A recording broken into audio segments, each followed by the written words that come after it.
네, 다니엘 5장은 느부갓네살 왕 이후에 이 바벨론의 마지막 왕인 이 벨사살 왕에 대해 기록하고 있습니다. 오늘 새벽에서도 담임 목사님께서 말씀하신 것처럼 이 느부갓네살 왕과 이 벨사살 왕은 비슷하지만 조금 다른 모습을 보입니다. 다니엘서에서 기록된 이 느부갓네살 왕은 교만하지만 이 다니엘의 가르침 앞에 하나님의 존재를 인식하였고 또한 찬양하는 모습을 보여왔습니다. 하지만 벨사살은 그러한 모습을 전혀 보이지 않습니다. 오히려 느부갓네살 왕도 하지 않은 일들을 자행합니다. 예루살렘 성전에서 가져온 성물을 가져다가 그것을 가지고 술판을 벌립니다. 그리고 그에 그치지 않고 자신들이 만든 신들을 찬양하며 하나님을 모독하였습니다. 그러자 벨사살 왕의 그 교만과 악행 앞에 하나님은 그저 가만히 계시지 않으셨습니다. 네, 화면을 보시면과 같이 잔치석상의 벽에 사람의 손가락이 보이셨고 또한 그 손으로 글씨를 쓰셨습니다.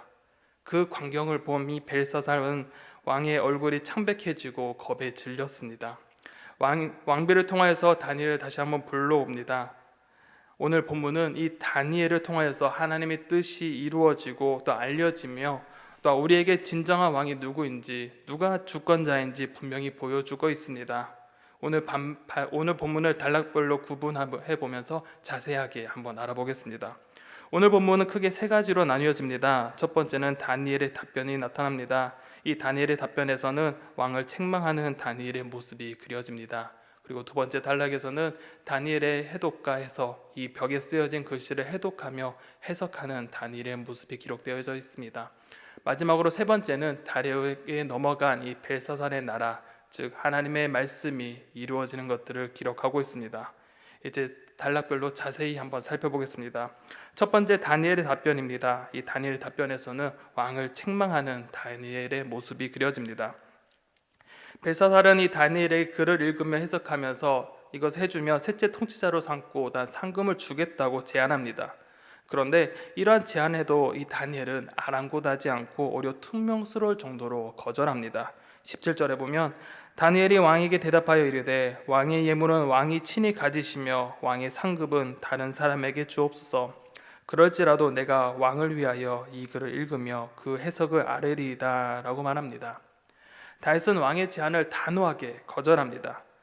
당대에는 이 해석의 대가에 따라 이 보상의 차이가 났습니다. 아주 어려운 것을 해석해내면 많은 상금을 얻게 되었고 난 조그마한 것을 해석하면 아주 작은 보상이 따랐습니다. 마치 우리가 TV나 이런 매체에서 본 것처럼 이 점을 볼 때 아주 어려운 점을 보게 된다면 복비가 계속적으로 증가하는 것을 우리가 연상시키면 좋을 것 같습니다. 그것처럼 이 당대에도 이런 관행들이 존재했습니다. 그런데 다니엘은 이런 것과 전혀 상관없이 이런 것들을 거절하였습니다.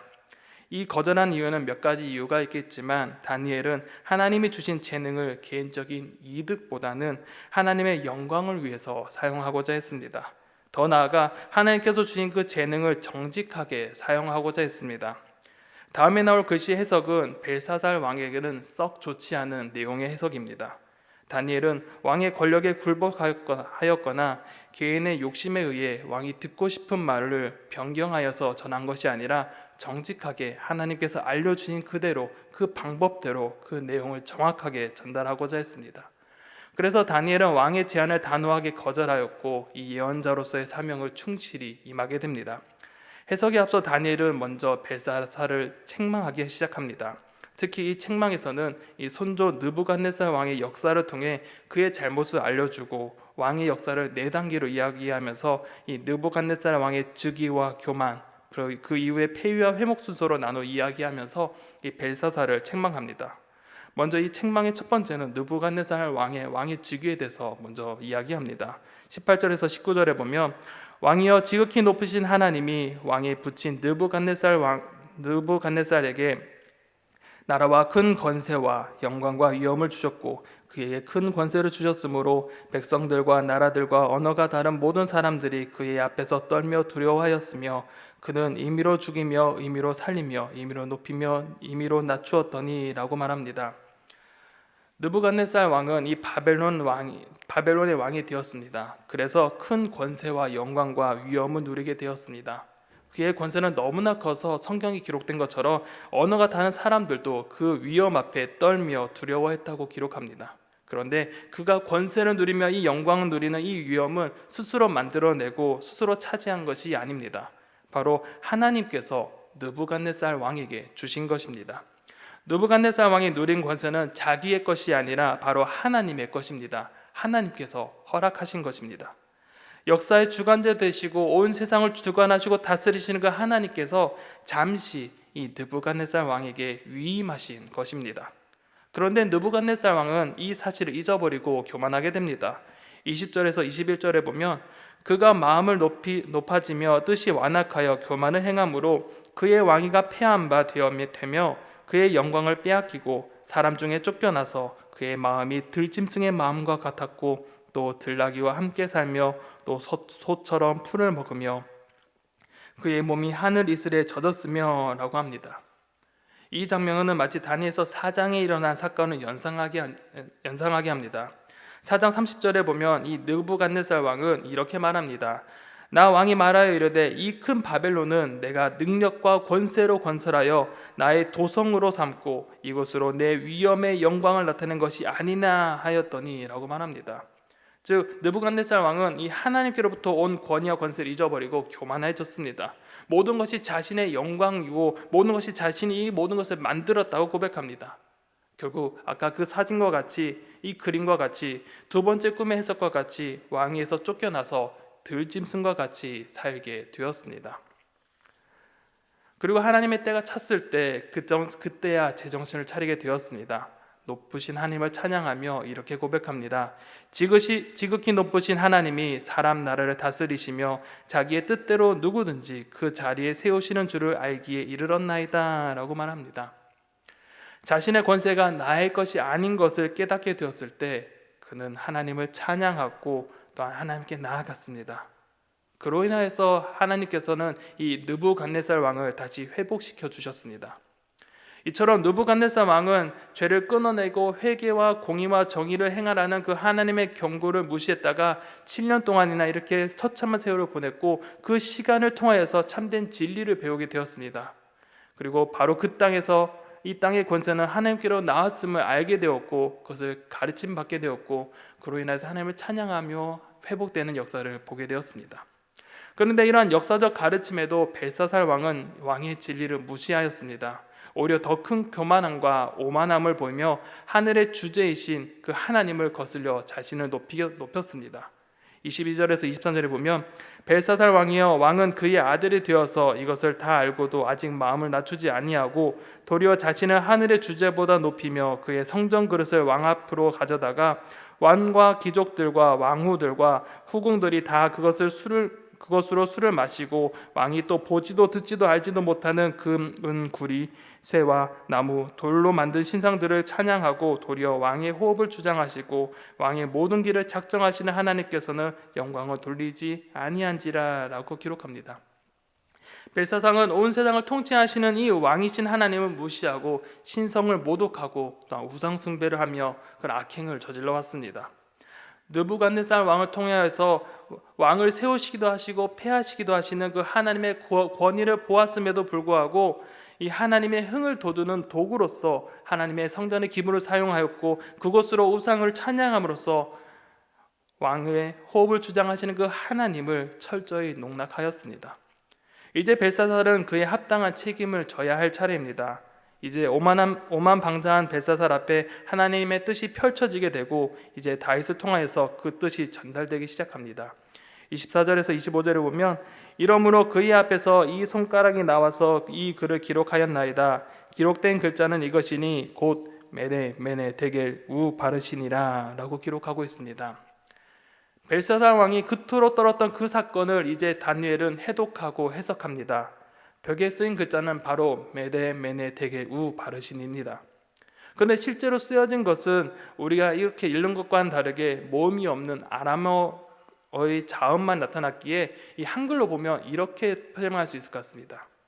한글로 보면 미음 니읒 디귿 기읒 이응 비올 리을 시읒 이렇게 적혀져 있을 것입니다. 물론 이게 아람어로 적혀 있지만 여러분의 이해를 돕기 위해서 편하게 한번 적어보았습니다.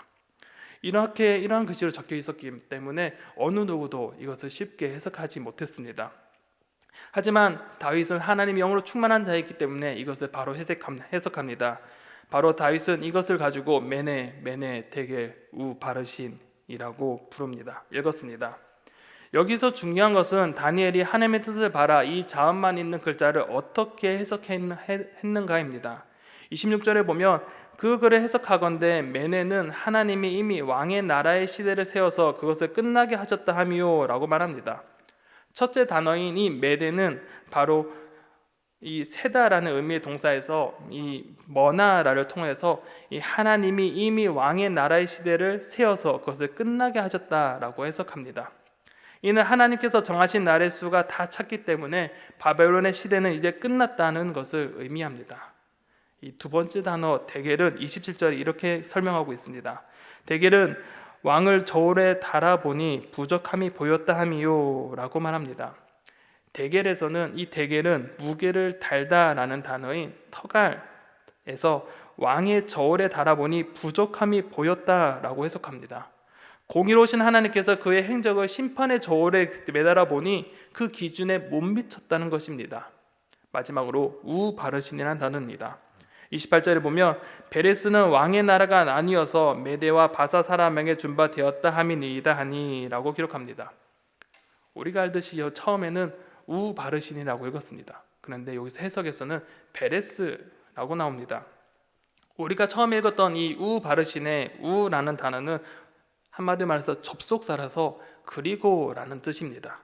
그리고 뒤에 바르신이라는 해석이 이 베레스라 나와 있지만 이 베레스가 잘못된 것이 아니라 이 복수인 바르신을 단수인 베레스로 해석한 것입니다. 이 베레스는 나누다라는 뜻을 가진 퍼라스에서 가져온 것으로 왕의 나라가 나뉘어서 메대와 바사 사람들에게 준바되었다라고 해석하고 있습니다. 정리해보면 이 메네메네 데겔 우 바르신은 이러한 뜻입니다. 메네라는 단어는 하나님이 이미 왕의 나라의 시대를 세워서 그것을 떠나게 하셨다라는 것이고 데겔은 왕을 저울에 달아보니 부족함이 보였다라는 것입니다.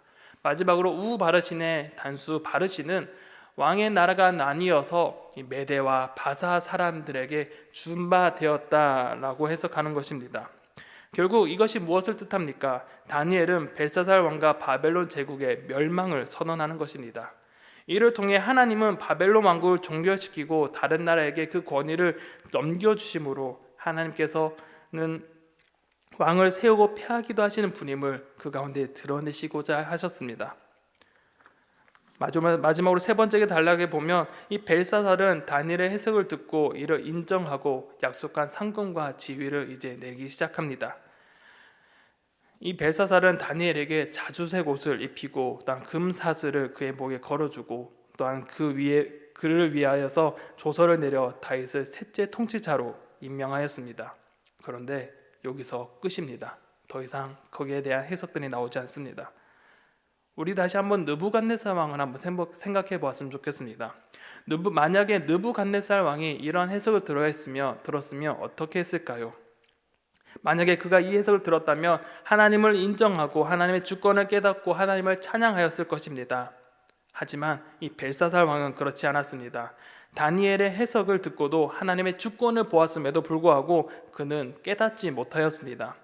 여전히 23절과 같이 왕의 호흡을 주장하시는 이 왕의 모든 길을 작정하시는 그 하나님을 알지도 못하고 깨닫지도 못하고 영광을 돌리지도 않았던 것입니다.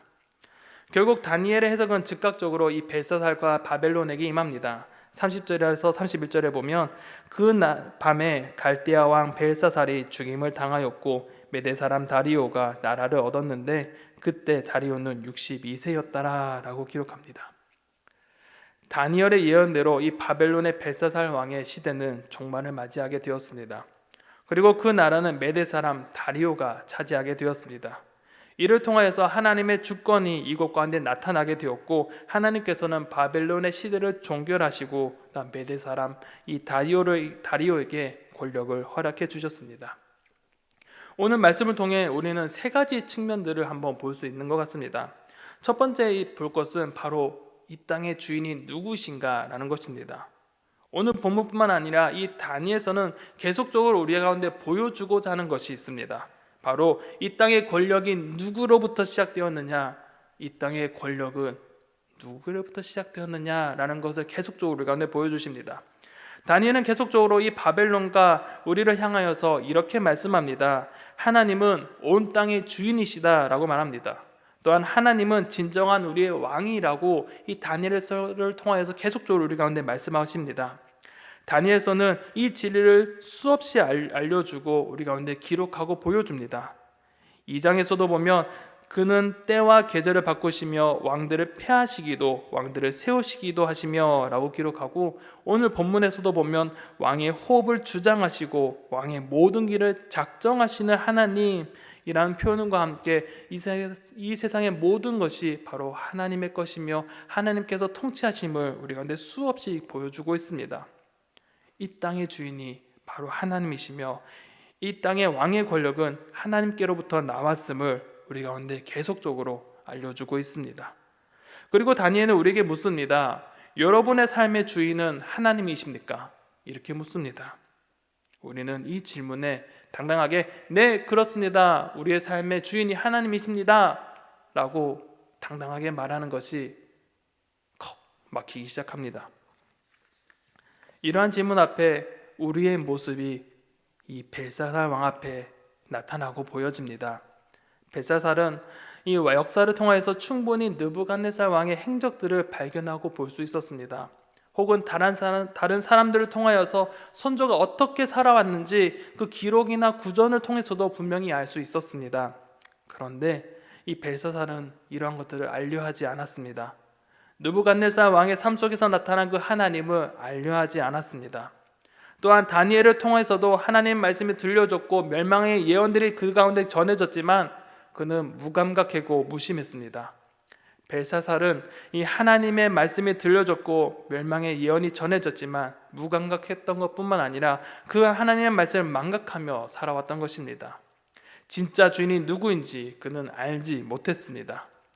그래서 진짜 왕이 누구이며 이 땅의 주인이 하나님이 누구신지 몰랐기에 그 하나님을 두려워하지 않았습니다. 단지 그는 자신의 왕권을 유지하고자 이 왕족의 만족과 민심의 눈치를 보며 살피며 그 눈치를 두려워하면서 연애를 베풀었습니다.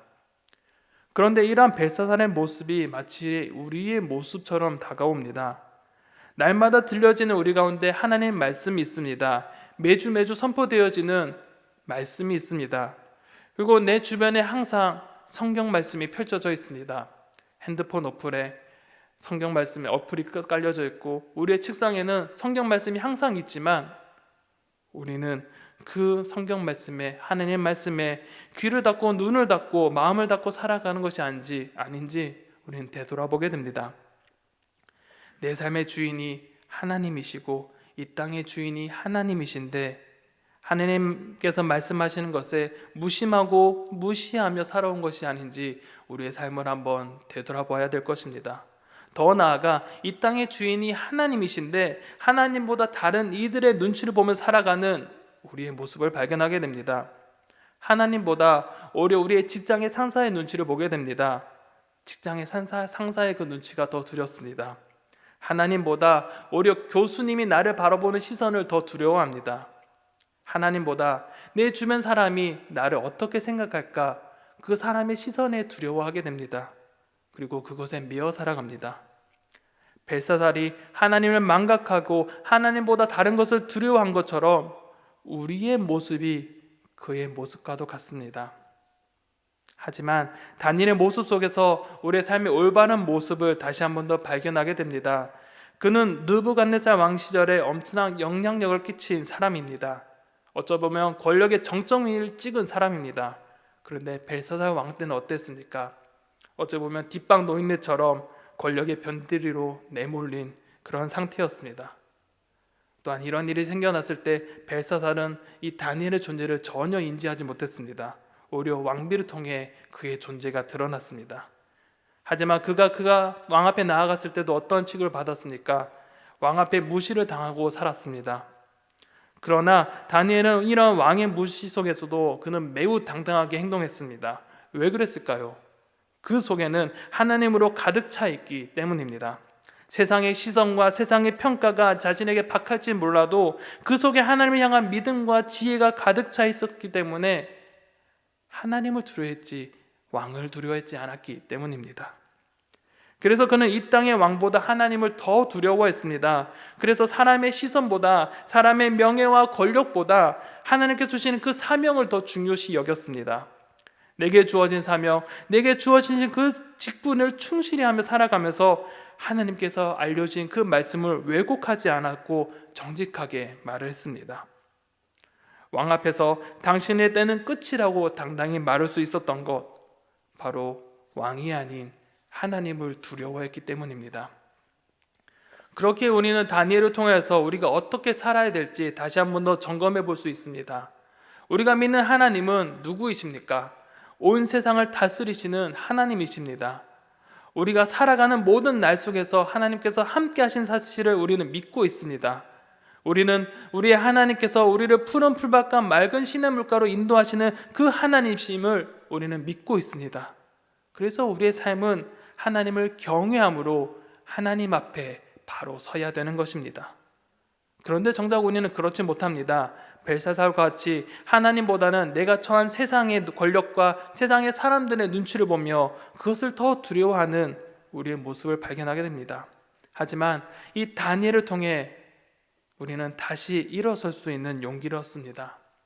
세상에 정점이 있었지만 이제는 변두리로 물러난 그런 사람일지라도 세상이 그를 차갑게 대한다 할지라도 사람이 그를 다니엘을 냉대한다고 하지만 그의 삶 속에, 그의 마음 속에 늘 하나님께 함께하며 하나님 영이 그와 함께 하셨기에 늘 하나님을 경외함으로 하나님 앞에 바로 섰습니다. 세상이 아닌 하나님을 두려워하며 자신에게 주어진 그 사명을 최선을 다해 감당하며 살아갔습니다.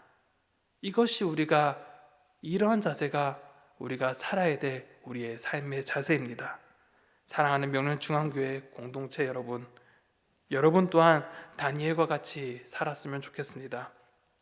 세상을 두려워하는 것이 아니라 하나님을 두려워하는 삶이 되시길 바랍니다. 우리가 하나님을 경외할 때 여러분의 삶에 하나님의 영인 성령님께서 여러분 가운데 함께 하실 것입니다. 그리하여서 성령 하나님과 동행함으로써 이 땅을 두려워하지 아니하고 하나님을 두려워하는 삶을, 하나님을 경외하는 삶을 사시는 우리의 공동체가 되시기를 간절히 소망합니다.